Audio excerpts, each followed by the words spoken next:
Bueno, buenas tardes a todos y a todas. Antes que nada, gracias por acompañarnos en esta primera charla que vamos a tener del ciclo en estudios internacionales. Un ciclo de charlas que hemos organizado en el marco de la apertura de la primera corte del doctorado en estudios internacionales en el Centro de Estudios Avanzados de la Facultad de Ciencias Sociales de la Universidad Nacional de Córdoba. Esta primera charla, titulada Estudios Internacionales, Agendas Actuales de Investigación en Argentina, va a estar integrada por Mario Pecceni, María Cecilia Caro Leopoldo y Enrique Yo. Un breve comentario de los currículum de quienes van a participar en esta charla para que los conozcamos un poquito más. Mario Pecceni es doctor en Ciencia Política por la Universidad de París III, trabaja en temas de política y derechos humanos en relación con la salud, el género y la sexualidad. Actualmente es representante en el directorio de CONICET por el área de Ciencias Sociales y Humanas y profesor titular de Sociología de la Salud y de Ciencia Política en la Universidad de Buenos Aires. Antes que nada, gracias a Mario por participar, porque sabemos que está con una agenda bastante, sobre todo a esta altura del año, bastante apretada, así que muchísimas gracias por acompañarnos en esta primera charla. Junto con Mario está María Cecilia Caro Leopoldo, que es doctoranda en Ciencia Política y magíster en Derecho Empresario, abogada y licenciada en Relaciones Internacionales por la Universidad Católica de Córdoba. Es docente de grado y posgrado en la Universidad Nacional de Córdoba, en la Universidad Católica de Córdoba y la Universidad Siglo XXI, y actualmente también es docente en el doctorado de Estudios Internacionales en la materia de Teoría de los Estudios Internacionales. Su área de especialidad es la política exterior de los Estados Unidos y su relación con los productos culturales como el cine y la televisión. Y Enrique Yo, quien va a estar en esta charla también, es licenciado y profesor en Historia, magíster en Relaciones Internacionales y doctor en Relaciones Internacionales. Es docente de grado y posgrado y director del programa de investigación y docencia Coyunturas Problemáticas en los Estudios Internacionales, Globalización, Capitalismo Tardío y Posmodernidad. Y actualmente es el director del doctorado en Estudios Internacionales que organiza esta charla. La charla aproximadamente va a durar unos 40 minutos, en la cual los participantes van a intercambiar diferentes opiniones sobre la temática que nos convoca, y luego de este tiempo vamos a dejar un espacio para preguntas, recogiendo algunas de las preguntas que pueda haber en el chat o intervenciones a través de, prendiendo el micrófono, intervenciones orales, digamos. Muchas gracias a los tres y, le cedo la palabra a Enrique. Bueno, buenas tardes a todos y todas. El propósito es charlar e intercambiar opiniones sobre las situaciones actuales, tanto nacionales como internacionales, ¿no? En una situación muy particular que está viviendo el mundo.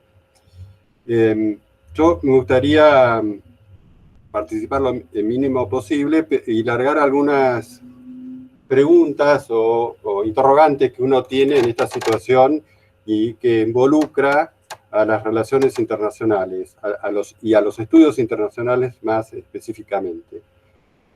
Una particularidad que tiene que ver también con el Centro de Estudios Avanzados. Los posgrados y los programas de investigación en el Centro de Estudios Avanzados de la Facultad de Ciencias Sociales tienen la particularidad de ser inter y transdisciplinar. Es lo que tratamos desde los posgrados y desde los programas, que las tesis reflejen ese tránsito desde la disciplina de grado hacia los estudios de posgrado y que se reflejen tanto en las metodologías y los marcos teóricos que los estudiantes van a ir incorporando en sus tesis y trabajos de posgrado. Hablando tanto con Maricé y con Mario, hay una particularidad y una imbricación en temas muy particulares y que tiene que ver con esta particularidad del Centro de Estudios Avanzados, que es la relación que existe entre la educación superior, la ciencia y técnica, y cada vez más con las políticas públicas, ¿no? ¿Cómo se enmarca? Mi pregunta podría ser, ¿cómo se enmarca esta relación, esta imbricación entre estas áreas, entre estos temas, en una situación de pandemia, en una situación donde se reformulan y se ponen en entredicho muchas metodologías, muchas teorías, dificultades para investigar en lo que es en los corpus de análisis que uno tiene para trabajar, porque las bibliotecas están cerradas, los archivos están cerrados, que trabajamos con archivos, por ejemplo. Entonces, desde los institutos de financiamiento, por ejemplo, qué políticas se están implementando, cuáles son las dificultades que se están detectando y cuál es el futuro de esta situación, porque es una situación, como vos dijiste, Mario, nos estamos encontrando todos por Meet o por Zoom, ¿no? Y yo creo que va a ser una metodología o una técnica que se va a seguir implementando, por más que la pandemia finalice.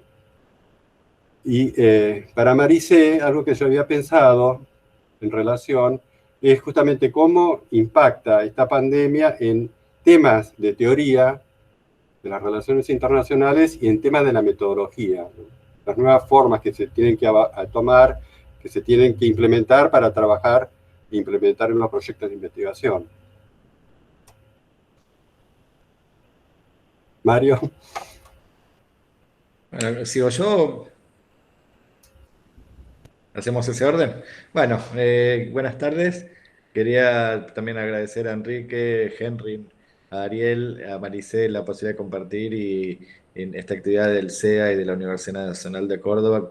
Y voy a empezar un poco raro porque voy a empezar hablando de mí. Que yo soy alguien que se formó en ciencia política en la UBA y después en doctorado afuera, siempre en ciencia política, y en mi formación no tuve nunca una materia de relaciones internacionales. Y eso, ahora eso la UBA cambió un poco el programa, pero quiero decir, para mostrar cómo la disciplina y el área, siendo tan central como es, sigue siendo en términos relativos todavía reciente, ¿no? Me acuerdo, Diana Mafia, una colega de filosofía, le dijeron una vez, bueno, en esta facultad solo se va a enseñar algo que haya sido enseñado por lo menos 100 años en una universidad alemana. Pero como diciendo que para nuestra academia le cuesta ir incorporando los desafíos que los tiene aparte en las narices, ¿no? Es decir, no son desafíos así abstractos, ¿no? Que hacen hasta su propia dinámica y su propia razón de ser. Y yo a lo que me dedico como investigador es a la sociología de la salud. Uno puede decir, bueno, uno podría hacer sociología de la salud sin necesidad de meterse con cuestiones como las que nos ocupan hoy. Y sin embargo, y después lo voy a decir hacia el final, recién acabo de escuchar a la ministra de Salud, a Carla Bisotti y a Vilma Ibarra contando las negociaciones que están haciendo con tres compañías farmacéuticas para poder comprarles vacunas. Y eso que es hoy la temática no solo de salud principal o de sociología de la salud, sino de todas nuestras vidas, de acá, en Buenos Aires, en Córdoba, en la Argentina, en América Latina y en el planeta. Y entonces no hay manera de pensar eso si no es en esa clave de geopolítica, de soberanía de los estados, del acuerdo con el Fondo Monetario, de los tratados de patentes y propiedad intelectual, las relaciones entre los países, los bloques, los cambios de centros de poder mundial, el capitalismo, el socialismo o como se llame lo que hay en China. En definitiva, quiero decir que si alguien en algún lugar de la academia o de la toma de decisiones o de la implementación de políticas públicas tenía alguna duda sobre la centralidad de las relaciones internacionales, de pensar la geopolítica, los estudios regionales, bueno, hoy no hay margen para hacerse el distraído o la distraída. Y como decía Henry, te digo Henry porque te conocí con ese nombre, yo ahora estoy ocupando un puesto en el CONICET de vicepresidente de Asuntos Científicos y además soy docente universitario y en esa doble calidad creo que es fundamental integrar justamente el sistema de la educación superior con el sistema de ciencia y tecnología y desde esos dos lugares que a veces simplemente se distinguen analíticamente porque la mayoría de las veces somos las mismas personas que transitamos la investigación y la educación superior, y es más, en general lo hacemos desde las universidades, ser desde donde salen las famosas evidencias para las políticas basadas en la evidencia. Y si pensamos la política exterior, por ejemplo, entre todas las políticas del Estado o subnacional también, como políticas también a mediano y largo plazo, la investigación también es una política de mediano y largo plazo. Entonces, hay que aceitar estos mecanismos de producción de evidencia para esas políticas basadas en evidencia, aún en los ritmos distintos, ¿no? Porque los investigadores, investigadoras, solemos tener nuestros ritmos más lentos y los ritmos de la política pública son mucho más cortos, y los de la política pública en tiempos de pandemia, si la investigación dura años, la política pública meses o semanas, la de pandemia es de días u horas. Entonces son ritmos que tenemos que estar en la capacidad de poder responder, porque los de esos desafíos depende, bueno, queda medio un poco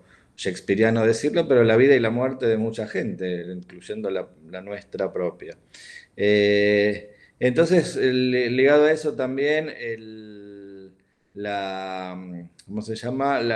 El propio gobierno y sistema argentino también tiene que ir formando de manera integral también sus cuadros, ya sea investigativos, pero también de lo que son después la diplomacia o la estructura del Ministerio de Relaciones Exteriores y todas las dependencias de relaciones internacionales que tiene cualquier ministerio en cualquier nivel jurisdiccional, y también todo lo que hay en otros lugares del mundo, que son la formación de cuadros sólidos técnicamente formados para los entramados de organizaciones no gubernamentales y de la sociedad civil, que también cada vez más tienen escalas que son no nacionales, ¿no? Que son regionales o internacionales, y creo que uno puede hacerlo de manera amateur también, pero la formación doctoral cada vez más es un requerimiento también para la provisión de cuadros de estas organizaciones, no solo las de Naciones Unidas y el sistema de Naciones Unidas, sino también para estas ONGs o asociaciones o redes que aparte son una salida laboral, ¿no? No solo una actividad que puede ser muy interesante. Y en este sentido voy a mencionar rapidito para que no nos extendamos demasiado, después podemos volver.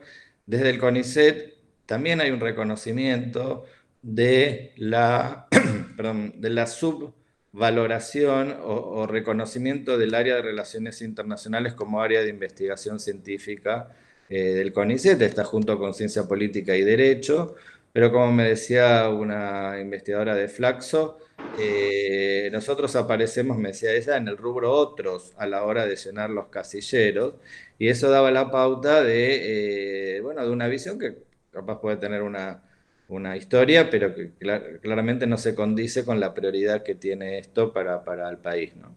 Entonces la idea es justamente desde el CONICET ver en qué está el desarrollo institucional, ¿no?, de la investigación en relaciones internacionales en parcería, como dicen los brasileros, con programas como los de ustedes, ¿no? Es decir, qué es lo que se está estudiando, generando e investigando y formando en las universidades y centros de formación en todo el país. Y para volver al tema con el que justo pues lo acabo de ver en la televisión, de las vacunas, ¿no? Cómo no solo las vacunas, sino todo lo que involucra hoy la respuesta al COVID tiene una dimensión de relaciones internacionales, esto de los varados, entre comillas, es decir, cómo viajan los virus, viajan en avión, viajan igual digamos, viajan en seres humanos que a su vez viajan, y todo esto implica dimensiones que tienen que ver con la diplomacia. CONICET, por ejemplo, tenemos los becarios y becarias latinoamericanos que tienen que venir al país, que no pueden venir por las razones de la pandemia, pero que se les vence la visa, que no la visa, que qué sé yo. Todo eso son dimensiones que no son puramente académicas ni puramente sanitarias. Tiene que ver con todo este andamiaje en el cual estamos metidos. Y después, por último, los grandes desafíos de nuestra vida, como puede ser ahora el COVID, como fue la epidemia o es la epidemia del VIH y SIDA, o el cambio climático, o lo que se les ocurra, el desempleo, ninguna de esas cosas es pensable en un solo país. Es decir, ningún fenómeno social, político, cultural hoy es pensable como si pasara solo acá y nada más que acá, o fuera acá sea lo que sea acá, ¿no? Digo, en la unidad en la que uno se quiera mover, si no es en escala relacional planetaria. Entonces, simplemente no suelo ser tan así, no sé, la palabra no es elogiosa, pero no suelo ser tan festivo a la hora de referirme hacia algo académico, pero me parece que esta ocasión lo amerita de saludar un programa como el que están haciendo en la Universidad de Córdoba para poder también en digamos, esta gran universidad argentina tener su doctorado y formar estos recursos humanos que el país necesita y que claramente ya es hora, ¿no? Así que bueno, agradezco poder compartir con ustedes y cualquier cosa sobre más detalles que pueda pasar desde el CONICET, bueno, les puedo contar ahora o cuando quieran.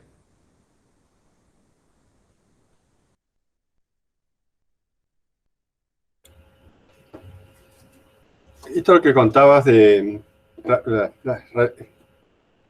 la pandemia ha demostrado la necesidad de instrumentar mecanismos internacionales de resolución, no solamente de conflictos, sino también de eso que vos decías, que pasa con los becarios que quedaron varados o que no pueden asistir a través de visa. Eso significa la implementación de un área específica dentro del CONICET de Relaciones Internacionales. Bueno, eso justamente es algo que trasciende lo de las visas pobres de las becarias y los becarios. También ahora hemos lanzado un programa, a lo mejor hay gente, no sé si se han presentado, pero un programa de ingreso al CONICET para estudios sociales sobre China, porque esa es una prioridad que se ha planteado también desde el gobierno argentino bueno, era como abrir una ventanilla especial para investigadoras e investigadores jóvenes en relación con China. Pero la cuestión de que el CONICET no tiene hoy, tiene así una compañera que justo aparte fue mamá, entonces está de licencia desde hace poquito. Es decir, y no puede ser que haya una o dos personas que se encarguen de todo lo que es internacionalización de un organismo como el CONICET, que tiene 26.000 personas en su égida y todo, digamos, no tiene una política no solo de búsqueda de fondos, fundraising o formación de redes, sino una política mucho más agresiva de lo que es, por ejemplo, digo porque hay miles de ejemplos posibles, ¿no? Pero ¿qué es un sistema de publicaciones y de acreditación de publicaciones? Los sistemas científicos del mundo se basan en, digamos, clasificar y jerarquizar revistas o lo que fuere, y en este sentido hay también uso la categoría, un imperialismo lingüístico y económico de ciertas empresas editoriales de publicaciones científicas que le cuesta millones de dólares a los investigadores y al país, y además tiene un efecto digamos, porque, digamos, la Universidad de Córdoba o la de Buenos Aires le paga a una empresa para que publique los artículos de sus investigadores y después le paga a la revista donde sus investigadores publicaron. Digo, ahí hay todo un tema de propiedad intelectual y de acceso a la publicación, ni hablar las investigaciones multicéntricas, todo eso que son aspectos del CONICET como usuario de lo que sería un saber y una práctica y una tecnología, digamos, de la cooperación internacional. Eso es nos sorprendió la pandemia. Yo estoy hace 2 años, hoy cumplo 2 años, ayer, digamos, desde que estoy en el directorio del CONICET. Y esa fue desde que entré ahí como una prioridad compartida por todo el mundo, no es venir con la buena nueva, todo el mundo veía ahí un déficit grave de un organismo científico que no tenía en su estructura una jerarquía de lo internacional como se merecen. Todos estos aspectos, aparte, hasta hablando mal y pronto, le conviene al CONICET porque así consigue dinero, consigue fondos, consigue, qué sé yo, maneras de poder solventar sus investigaciones. Pero no, me fui un poco por las ramas, pero es una cuestión súper pendiente del Ministerio de Ciencia y Técnica, que por otra parte había sido, digamos, desjerarquizado y volvió a ser jerarquizado como ministerio, y el propio CONICET, que no tiene un área que dé abasto a todos los desafíos, porque imagínense que tenemos nosotros acá, somos, me imagino, todos más bien de las ciencias sociales y humanidades, pero las demandas que hay en todas las disciplinas, las tecnológicas, las ingenierías, las biotecnológicas, qué sé yo. Y bueno, para resumir, CONICET no, hoy no tiene un área y digamos, tiene, sí, hay gente súper voluntariosa y muy buena, pero que tiene en sus espaldas unos desafíos y unas tareas enormes con los recursos que hoy tienen, que son cuasi nulos, porque bueno, nuestro presupuesto, lo conocen, es bastante pobrecito. Y ese es un desafío que queremos hacer, no sé en términos de burocracia, si crear una gerencia de relaciones internacionales o internacionalización, o directamente que sea lo que yo pienso quizás una dimensión transversal de cualquiera de las cosas que hace el CONICET, ¿no? Es decir, desde sus recursos humanos, a sus investigaciones, a su comunicación de la ciencia, también estamos, bueno, no me puedo hablar horas de esto, pero también estamos relanzando todos los programas de articulación de investigadoras e investigadores argentinos en el exterior, para que formen parte del CONICET, aún no estando acá, pero permitan que yo recibir becarios, dirigir tesis, formar parte de equipos multicéntricos, todo ese tipo de cosas. También repatriar a los argentinos y argentinas o extranjeras y extranjeros que quisieran venir a nuestro país a trabajar en investigación, tener programas también de pasantías, es decir, que investigadores jóvenes o no tan jóvenes vayan y vengan por periodos, pero bueno, todo eso que es clave para cualquier sistema científico, todavía no tenemos, ya va a venir, pero todavía no tenemos ni la infraestructura ni los recursos humanos para hacer frente a ello. Y esto es, claro, una demanda de todo el mundo, es decir, de todas las generaciones, de todos lados. Mario, yo te quería hacer una pregunta en relación a estas tendencias que vos venías siempre identificando ya antes de la pandemia en torno a los cambios o a las transformaciones que ciertas dinámicas como el capitalismo, digamos, el fascismo como modelo autoritario que comenzaba, no comenzaba, sino que se estaba difundiendo en el mundo allá por, digamos, hacia antes de la pandemia del 2019, que parecía, digamos, bastante consolidado como fenómeno, la visión o el enfoque utilitarista de la ciencia, sumada, ¿no es cierto?, a la influencia del neoliberalismo, etcétera. Si vos pensás que estas tendencias han continuado en estos últimos años de pandemia, se han profundizado aún más.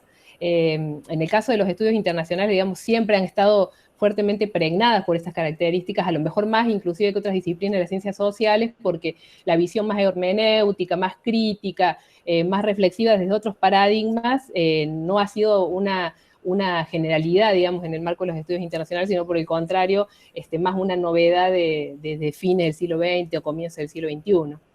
¿Pensás que la pandemia ha reforzado aún más todas estas tendencias que ya afectaban negativamente a la producción científica y en sí a la dimensión de lo cultural o de la producción cultural? Me voy a ir por partes o por ejemplos, ¿no? Es decir, por un lado, lo que decía recién Maricé, que yo en algún momento escribí o hablé sobre, digamos, ciertas tendencias autoritarias, bueno, no descubrí ninguna pólvora, ¿no? Lo de Trump, Bolsonaro, ustedes conocen. Pero entre esos discursos aparecía también un discurso anticientífico o antiintelectual que reclamaba la famosa frase que aparece en Twitter del CONICET, que estudian al Rey León, como yo lo reivindico total al Rey León, Hamlet, la paternidad, la masculinidad, el poder, la autoridad, todos esos son temas que vienen no solo de Shakespeare, de donde está inspirado el Rey León, sino de 2500 años de cultura occidental. Pero bueno, volviendo a lo de la utilidad, hay cierta visión, que yo creo que es una visión que no es correcta, de una utilidad inmediata y además una utilidad entendida como dinero que se ahorra el Estado, la sociedad, a partir de una producción científica, y esta idea de que la ciencia tiene una traducción en algo aplicable que sea útil en este sentido de hoy para hoy. Esa es una visión que además de criticar a las ciencias críticas, hermenéuticas, culturales, etcétera, también le caía en la volteada la ciencia básica, las ciencias duras, ¿no? La investigación básica que se fue Maricé, pero bueno, espero que no se haya ofendido. Digamos, la propia ciencia básica y la actividad científica básica caía en esa crítica de la no utilidad o la inutilidad, ¿no? Sobre todo cuando se hace con fondos públicos, que en general es la que financia esas actividades que no tienen aplicación en teoría inmediata. Cuando viene lo del COVID, pasa en realidad, yo creo que es una cuestión paradojal. Las respuestas que, por ejemplo, en Argentina se dieron en relación con la producción de kits de detección, después con los incipientes todavía desarrollo de vacunas o las posibilidades terapéuticas que por ahora sabemos han sido bastante fallidas, ¿no? Pero no solo acá, sino de a poco la ciencia va tratando de encontrarle la vuelta. Es los investigadores de ciencia básica los que se reconvirtieron de un día para el otro para dar una respuesta inmediata. Y solo en donde hay o hubo infraestructura para hacer esa ciencia básica, es que se pudo dar respuestas en ciencia aplicada y útil.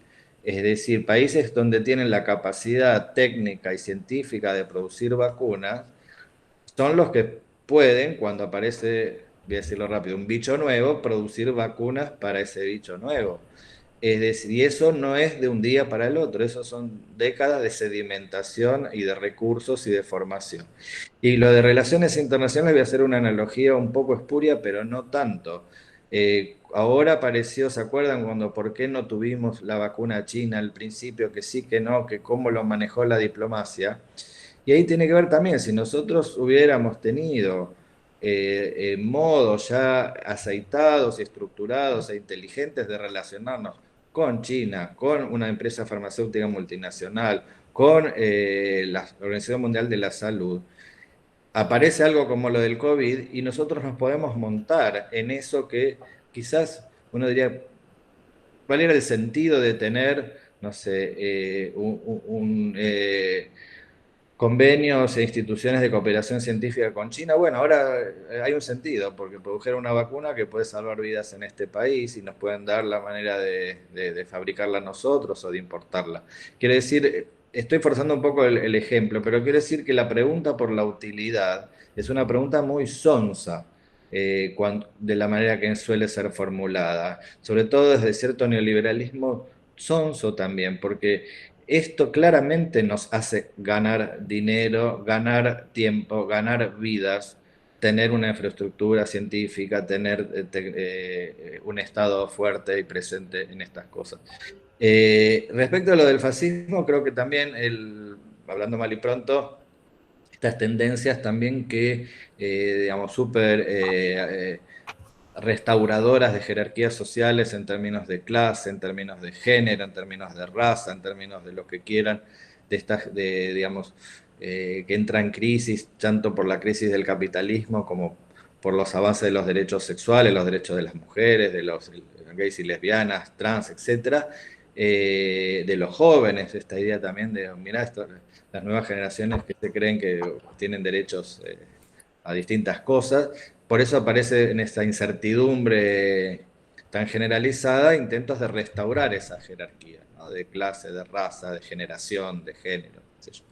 Y en ese contexto, cuando aparece lo del COVID, que exacerba, como lo sabemos todos nosotros por la vida que tenemos hoy, estamos con una incertidumbre a cada segundo de nuestras vidas, también esos discursos que quieren volver al orden empiezan a tener también una no sé, pregnancia, una importancia que da miedo a veces son mucho más ruidosos y visibles que extendidos, pero a veces también son muy extendidos. En algunos países ganaron elecciones, es decir, entonces yo creo que el coronavirus puso al mismo tiempo, y con esto cierro, en la agenda la importancia de tener estados, algo que dijo Henry con otras palabras, una gobernanza nacional y también internacional, de pensar globalmente cómo podemos gobernar los mecanismos de producción y distribución de vacunas, los flujos de población, los derechos o no de trasladarse, todo ese tipo de cosas.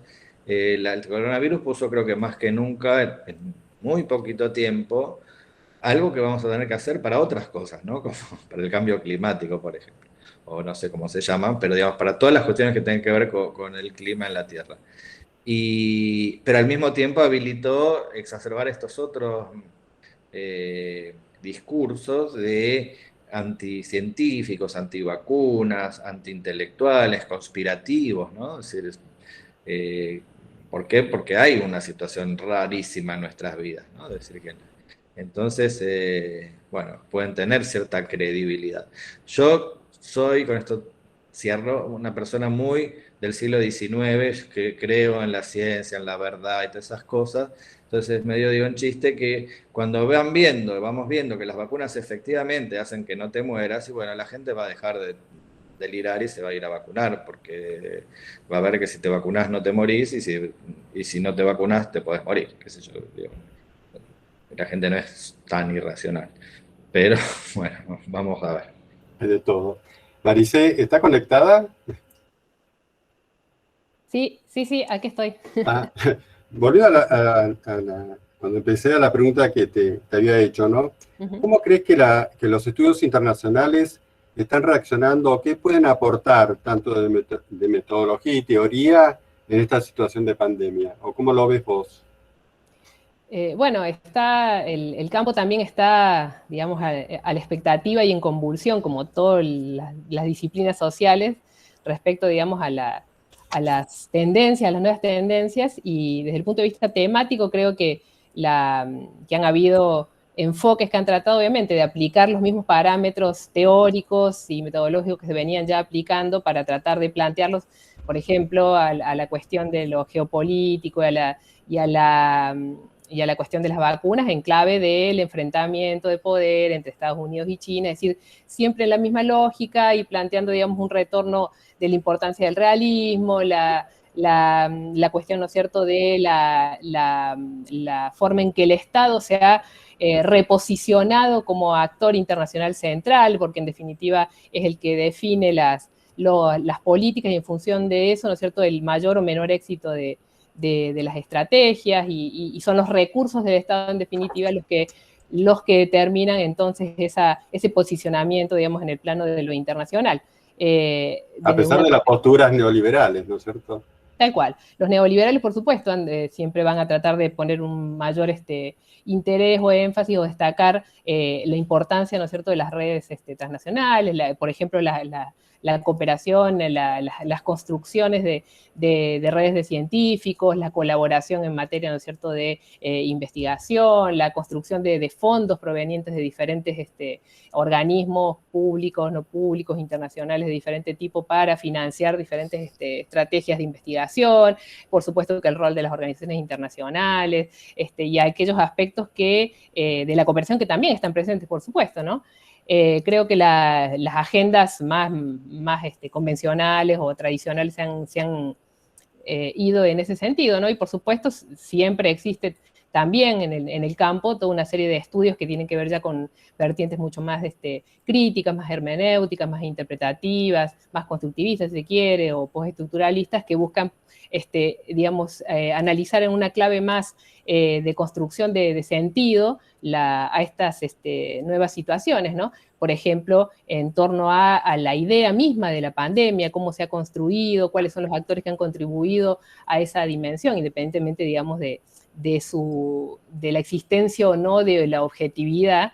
Intersubjetivamente hay una construcción en la que diferentes actores con diferentes poderes discursivos, por supuesto, intentan introducir diferentes sentidos, ¿no?, en esa lógica, y que también impacta, por supuesto, en todos los planos de la vida de las personas y de las sociedades, ¿no?, a favor y en contra, como bien marcaba Mario, respecto a todos estos discursos de construcción, por ejemplo, anticientíficos, anti-vacunas, etcétera, también tienen un fuerte componente internacional o transnacional, si se quiere, ¿no? Y ese ha sido el foco también de importantes estudios en el campo disciplinar. Desde el punto de vista metodológico no veo tampoco, digamos, algo demasiado específico que las relaciones internacionales estén aportando en este momento. Es decir, toda la metodología en general de las ciencias sociales me parece que ha tenido que adaptarse a las condiciones de aislamiento y de virtualización de la educación en general, y se ha virado, como en la mayor parte de los campos, hacia digamos, la conformación de equipos remotos, a la utilización de diferentes herramientas, plataformas colaborativas, etcétera. No veo, digamos, en ese algo demasiado distintivo, ¿no?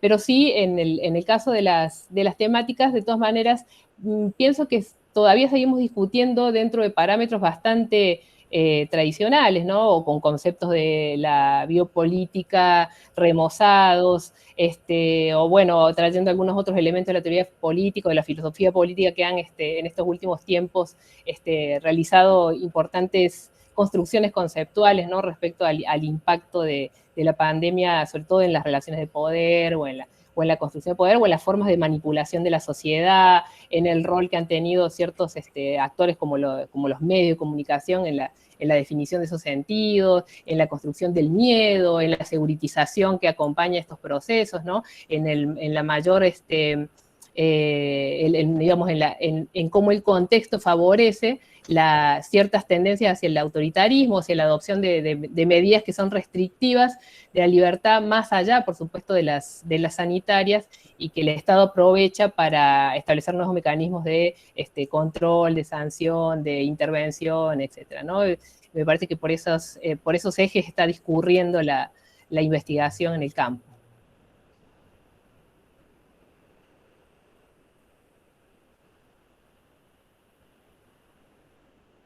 Creo que estaría bueno preguntarle a Mario, ya que estamos, porque no tenemos mucho tiempo, porque tenemos muchos estudiantes de la maestría y futuros estudiantes del doctorado, que nos comente un poco acerca de las posibilidades, oportunidades que podrían llegar a tener, ¿no es cierto?, en el marco del Consejo, y precisamente con vistas también a aumentar nuestra presencia y a consolidar, ¿no es cierto?, la comunidad epistémica de internacionalistas en el campo de la investigación.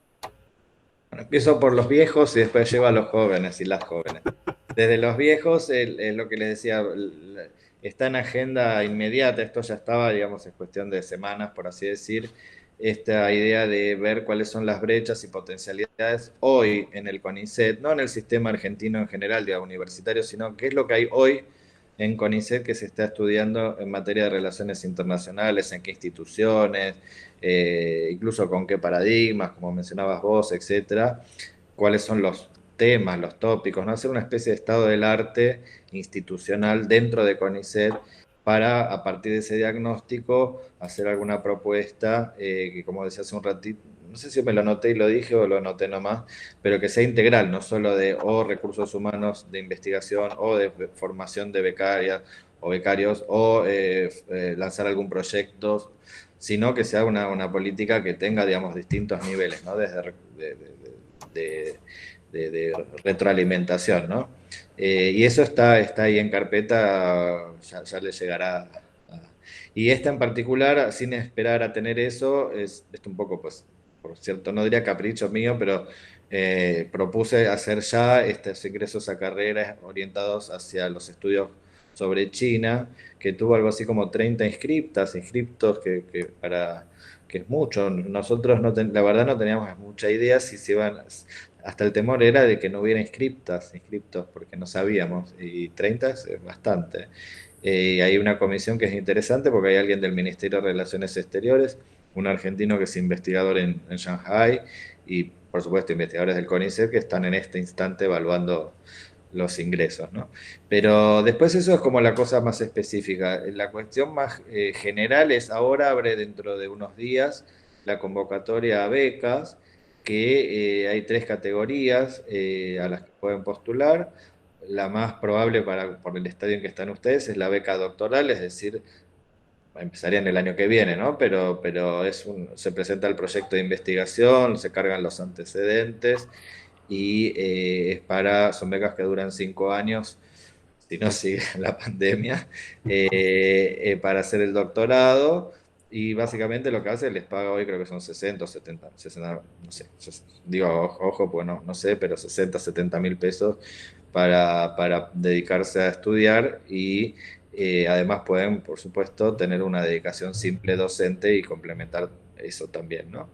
Después hay otras becas que se llaman de finalización de doctorado, que son más cortas, duran dos años, son para quienes están ya tienen casi todo listo y les falta la tesis, por así decir, y han tenido alguna otra beca más corta o habrán hecho una maestría o lo que fuere, y se presentan a esas becas que se llaman de finalización de doctorado. Para todas las categorías es medio lo mismo, hay que cargar el sistema este informático de un currículum donde se ponen las publicaciones, los diplomas, todas esas cosas, y se hace un plan de trabajo y se necesita una directora o director o dos, o sea, en codirección, siempre al menos una de esas dos personas tiene que estar en el lugar donde ustedes trabajan, ¿no? Los candidatos y candidatas.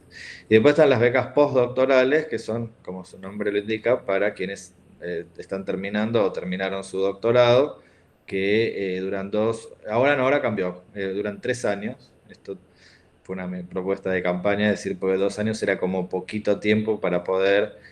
La idea es que en esos 3 años de postdoctorado la gente se vaya como independizando de dónde viene, de sus directores, de sus equipos de trabajo y vaya tratando de ir armando lo que va a ser, si va a ser una línea propia de investigación o, que es lo que incentivamos, no por expulsivos, sino al contrario, es también la formación de perfiles que no sean necesariamente de investigación dentro del CONICET, ¿no? Es decir, ya sea hacia la docencia universitaria o sobre todo lo que creo que un doctorado como este además debería apuntar, es a formar cuadros para el Estado, los organismos internacionales, las ONGs, las empresas que tengan también, digamos, elaboración de estrategias internacionales, etcétera, etcétera. Es decir, cuadros formados o personas, cuadros queda feo, de personas bien formadas, que hacer una tesis te forma, pero además te forma más allá de la investigación. Entonces, bueno, para resumir, el mes que viene, o sea, este mes, pero creo que desde mitad de julio a mitad de agosto, verifiquen en la página, ya está llamado el concurso. Es competitivo y para mí está bien que así lo sea, pero no es imposible. Es decir, entran algo así como 4 de cada 10 postulantes o 6 de cada 10 postulantes, depende de la categoría, pero digamos, es competitivo, sí, imposible, no, qué sé yo. En general influye mucho, y lamento decirlo porque ya es tarde, pero influye mucho también en el caso de las becas doctorales, el promedio que han tenido en el ciclo de grado. Uy, me estabas llamando a mi papá, ahí le corté. Y esas son las opciones. Y después está, para quienes ya sean doctorado o postdoctorado, el intento del ingreso a la carrera, que ese es un poco más competitivo, tampoco tanto, pero sí.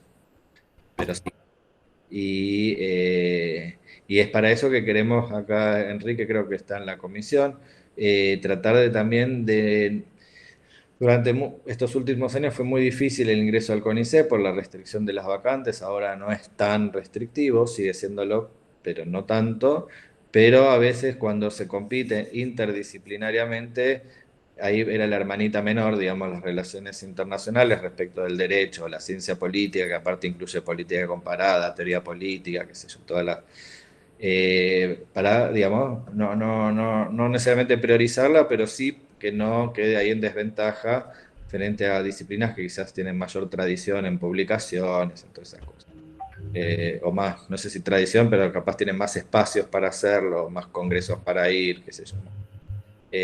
Así que un poco es y ahí, bueno, ya sea en Córdoba Capital o en cualquier lugar del país, pueden radicar la sede de su investigación haciendo un doctorado también en cualquier lugar del país.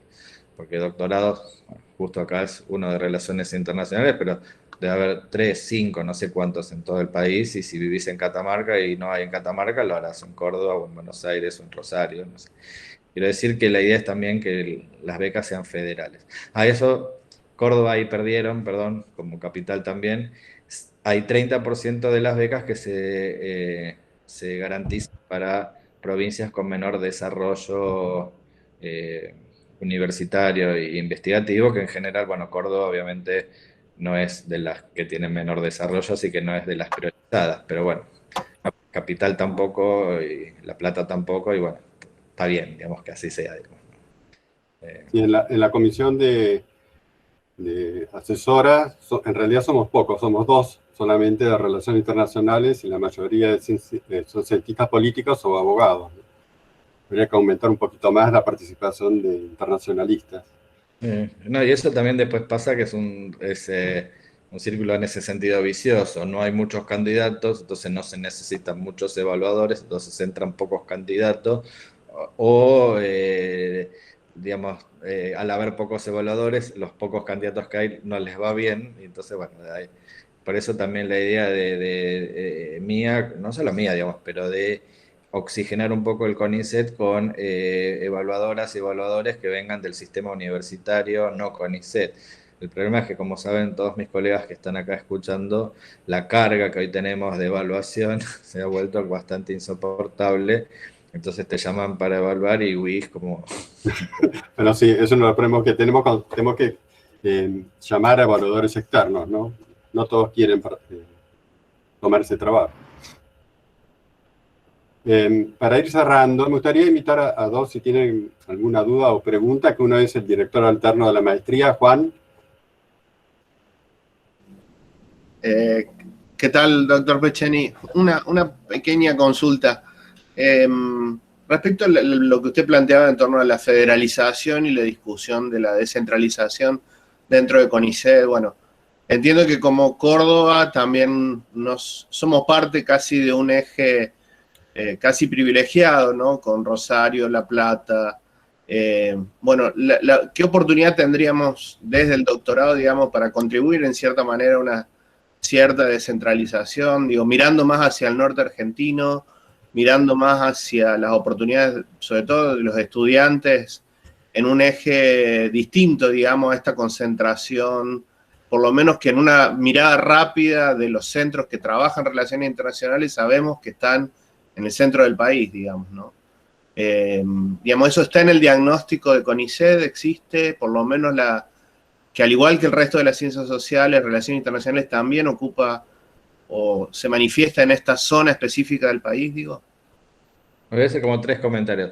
Lo de China, por ejemplo, nosotros abrimos una convocatoria ahora que se llama sobre Pampa Azul, que es sobre ciencias del mar. Y ahí se priorizaron ni siquiera las provincias, todos los centros que están en ciudades que dan hacia el Atlántico. O sea, porque, bueno, para trabajar sobre el Atlántico, está Mar del Plata, Bahía Blanca, no sé, Puerto Madryn, todas las que están ahí hasta Tierra del Fuego. Para China no priorizamos porque justamente el diagnóstico era, no vamos a encontrar necesariamente de China en Jujuy o Tierra del Fuego o Misiones, sino que el tema mismo necesita ser fortalecido y si se fortalece en Córdoba, Rosario o La Plata, y bueno, se hará en Córdoba, Rosario, La Plata o Capital, digamos, ¿no? En ese sentido, por ejemplo, esa convocatoria no tuvo esa dimensión de desconcentración o de federalización porque el tema era un tema a fortalecer, ¿no? Lo que yo diría para becas, ahora sí, para el escalón más del semillero, por así decir, creo que hay 2 estrategias que pueden hacer y que son las 2 muy factibles, diría fáciles y con buen impacto. Una es lo de las becas cofinanciadas. Si ustedes como SEA o como doctorado consiguen los fondos, se llaman becas específicas para este programa. Entonces, hay muchísimas en todo el país de distintas cosas. Puedes llamar 3, 5, 7 becas, no sé, el número diría lo que ofrece la contraparte. En el CONICET siempre en parda, es decir, si dicen 10, 10, 2, 2. Y así, por ejemplo, en la Universidad Nacional de Tucumán fueron creando un semillero en un doctorado en Derechos Humanos, de a poquito, y bueno, en 2, 3 años tienen 15 becarios que después en algún momento se recibirán y pueden entrar a la carrera y concursar de docentes regulares y vas creando un polo muy virtuoso, ¿no? Porque vas formando gente que después se va insertando en la docencia, dirigiendo a otra gente y qué sé yo. Esas becas cofinanciadas, bueno, ahora ya es tarde para el concurso de ahora porque es ahora, pero para el año que viene es bastante sencillo mientras tengan el dinero, ¿no? Digamos, porque hay un mecanismo ya establecido de contrapartes, donde paga mitad cada uno, y lo que tiene es como vacantes reservadas, por así decir. Si ustedes tienen 5, supongamos. Si se presentan 6 personas, 3 no le da el nivel y 3 sí, le van a dar 3. Pero si se presentan 10 y hay 5 que tienen el nivel, esas 5 ya entran, salen como del curso general, porque, bueno, se quiere privilegiar justamente la cooperación entre el CONICET y las universidades, ¿no? O los programas doctorales. Y eso a su vez no es incompatible con sistemas de codirección, con investigadoras e investigadores que estén, no sé, en Catamarca, La Rioja, o mismo el interior de la provincia de Córdoba, que ahí sí, por ejemplo, para becas sí se prioriza, qué sé yo, a veces Villa María o Río Cuarto, porque no es Córdoba capital, ¿no? Lo mismo pasa con Rafaela en la provincia de Santa Fe, no es Rosario, no es Santa Fe capital, qué sé yo. Lo que quiero decir es que ambas cosas que pueden ser o no combinables, es decir, tener sistemas de codirección con gente de San Juan, La Rioja, todo el norte, pero también puede ser con Chubut, no necesariamente tiene que ser provincias de por ahí, digamos, colindantes o cercanas. Digo, ese es un sistema, y el de las cofinanciadas yo creo que es muy virtuoso como sistema, porque aparte pueden decir, queremos 5 para que vengan a nuestro doctorado o a nuestro CEA o a nuestra universidad, o queremos 5, de los cuales uno sea en estudios sobre Brasil, uno sobre China, o sea, le pueden dar el grado de... Con el INDEC tuvimos un convenio así, ellos querían a alguien que estuve en morbimortalidad de no sé qué, era muy específico, eran gente más quizás para postdoc que para doc, pero también para doctorado pueden, si quieren, orientarlas, es decir, estudios, no sé, sobre Mercosur, que en paz descanse, pero es decir, puede ser, o directamente en relaciones internacionales, y que el candidato o candidata elija el tema. Digamos, eso no es muy complicado, y lo único que se puede ir haciendo durante el año, cuando viene el concurso, ahí sí, entran en las reglas que ya les conté. La única ventajita que tiene es eso, es que si tiene el nivel mínimo que la Comisión de Ciencia Política establece para tener la beca, es decir, 70 puntos, pues sí, cualquier cosa, esas entran ya, y después el resto son las que se empiezan después a ver según la disponibilidad, porque se privilegia justamente este compromiso conjunto, y que le da mucha más sustentabilidad, porque probablemente a ustedes, a los de su casa, después van a tratar de conseguirle un cargo docente, van a empezar a participar de los equipos de investigación, y la idea es que si, bueno, esto consolide equipos, consolide instituciones, y ganamos todos, ¿no? Para ir cerrando, me gustaría invitarla a la subsecretaria de Relaciones Internacionales de la facultad y a su vez docente del doctorado, la doctora Piñero, por si tiene alguna pregunta para hacer. Hola, buenas tardes. Yo creo que de alguna manera el profesor Pecheni ha satisfecho lo que yo quería preguntar, que era en relación a las becas geográficamente ubicadas. Me parece muy interesante insertar esto que está planteando en el contexto de las nuevas carreras que se están abriendo.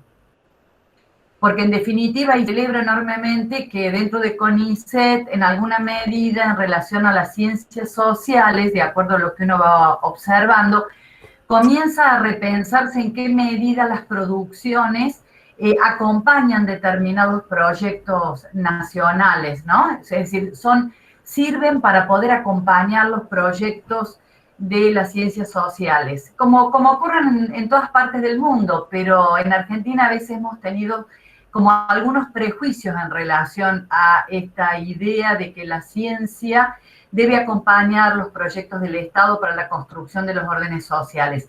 Entonces, un poco, esas becas geográficamente localizadas me parecen muy interesantes para este segundo punto que se estaba planteando, que era la internacionalización del conocimiento científico, que ha emergido ahora con fuerza en contexto COVID. Y en este contexto hay una nueva manera de pensar la geografía del conocimiento en términos de que tenemos que romper algunos prejuicios, como que internacionalizar el conocimiento no implica subordinarse al imperialismo, predominante en el conocimiento científico. Eso es un prejuicio que tenemos que romper, más aún en este contexto de COVID. Y por eso la geografía del conocimiento local en la producción de un conocimiento compartido comienza a tener una relevancia impresionante.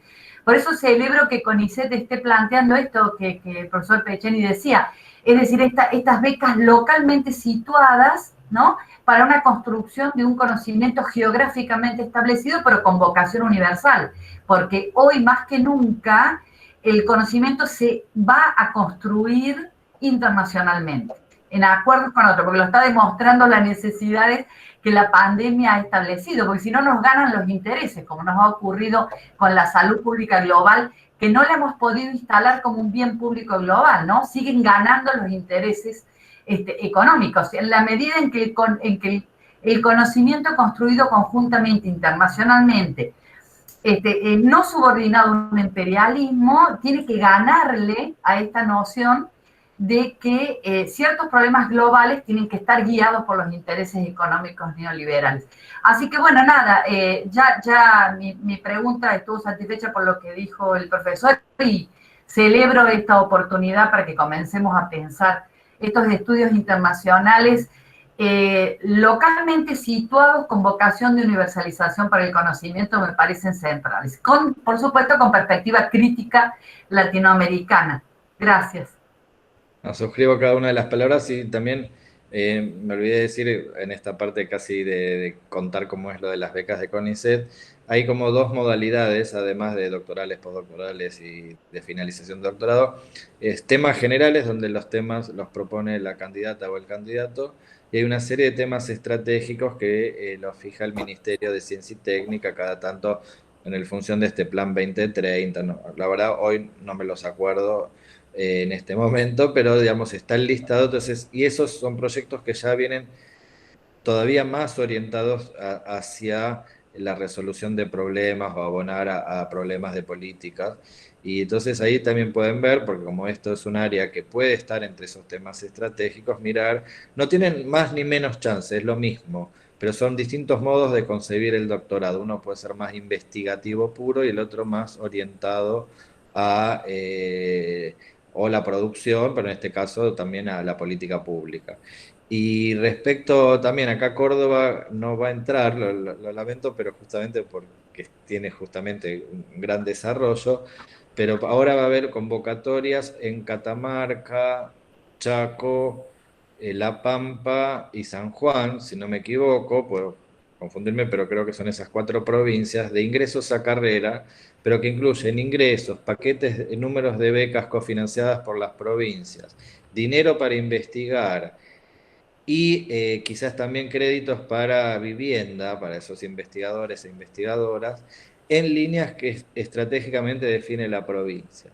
Y por ejemplo, San Juan justamente creo que tiene una de las líneas, tiene que ver con cierta internacionalización, ¿no? Pero pensada desde la provincia de San Juan, ¿no? Desde la Argentina, o sea, Buenos Aires, donde San Juan es un actor que se suma a, sino desde la propia realidad local. Ya se hizo con Entre Ríos, fue la primera experiencia piloto, y la idea es empezar con las provincias también de menor desarrollo relativo, pero con un fuerte compromiso de no solo del gobierno provincial, sino de las universidades que están en territorio, ya sea nacional, provincial o privada, y con el INTI, el INTA y todo lo que haya en cada una de las provincias, justamente para no hacer lo que solemos hacer en Argentina, ¿no? Uno financia acá una cosita, el otro va para allá, y todo eso, que eso es muy difícil de sostener si no hay justamente una política más integral.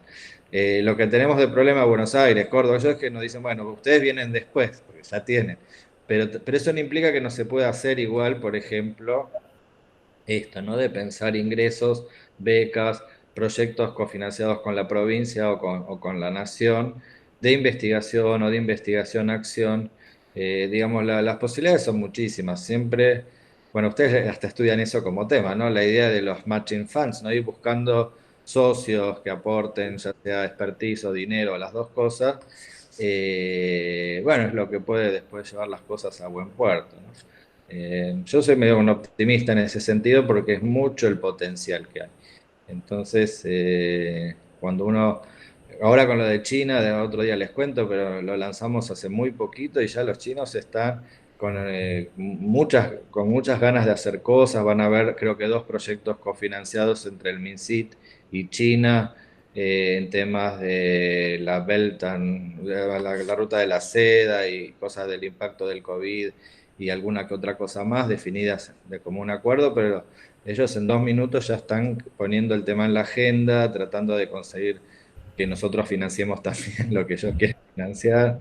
Pero está bien, porque es una manera de meterle pata, ¿no? Bueno, no sé si habrá alguna pregunta, no comentario, que quieran hacer del público para ir cerrando.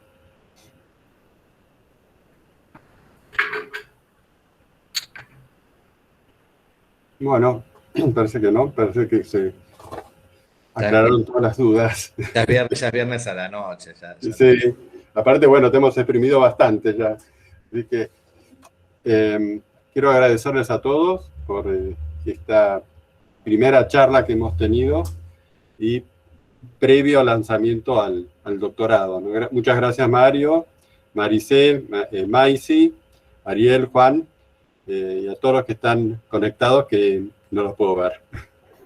Bueno, no, gracias a vos también, Enrique, por la invitación y por supuesto a Mario por su predisposición y bueno, por esta linda y agradable charla que hemos tenido.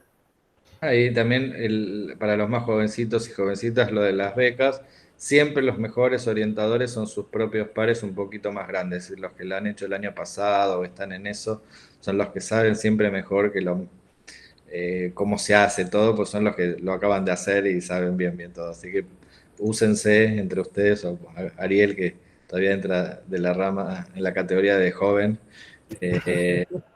Así que aprovechen. Muchas gracias, Mario. Ariel. Mario, Gracias, Mario. gracias por el tiempo. Bueno, último aviso parroquial. Vamos a subir después de esta conversación, esta charla a YouTube, ya vamos a ver dónde lo subimos, pero les recordamos que esto es un ciclo que recién inicia en la página web de la Facu de Sociales. Tienen toda la información de las siguientes charlas que también son muy interesantes, cada una de diferentes perspectivas y